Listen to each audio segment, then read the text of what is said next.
নেত্রকোনা জেলার দুর্গাপুর থানার বিজয়পুর। এটা হচ্ছে চীনামাটির পাহাড় বলে। আর যে পুকুরটা দেখতে পাচ্ছি আমরা, এই পুকুরটার নিচে যে মাটি আছে, এই এই পুকুরের এই পানিটা শেষ শেষ দিয়ে তার নিচ থেকে চীনামাটি উত্তোলন করছে। আর আমরা দেখছি যে এখানে ডান সাইডে এখানে চীনামাটির যে স্তূপ দেখা যাচ্ছে, এই স্তূপ হচ্ছে সরকার এখানে সরকার নিয়ন্ত্রিত।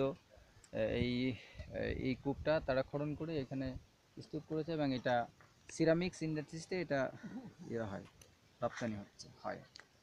তো এটা একটা খুব সুন্দর জায়গা। আমরা এই জায়গাতে আমরা এসেছি, এটা খুব সুন্দর দেখার মতো জায়গা।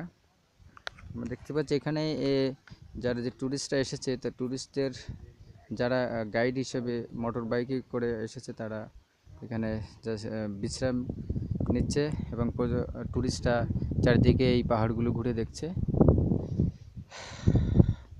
হচ্ছে ধ্রুব আমার সফর সঙ্গে, আমরা দুইজন একসাথে এসেছি। ধ্রুব, তোমার কেমন লাগছে এই বিজয়পুরে এসে? স্যার অনেক ভালো লাগতেছে, অনেকদিন পর আসলাম। আর চীনামাটির পাহাড়টা অনেক সুন্দর। আর নীলপানি তো বললে এই এই এই এখানেই আমরা স্নান করব। এই এই জলেই আমরা স্নান করব একটু পরে। তো just very nice, awesome this place. Okay, আমরা এখন ঘুরে দেখব।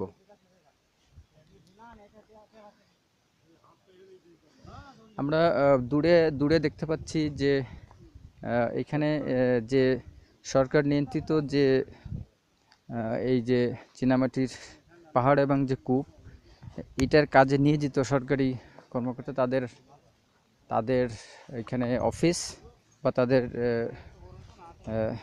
অফিসের জায়গা, এখানে তারা এই কাজটা করছে আর কি। অফিস এবং সাইডে আমরা কূপ দেখতে পাচ্ছি।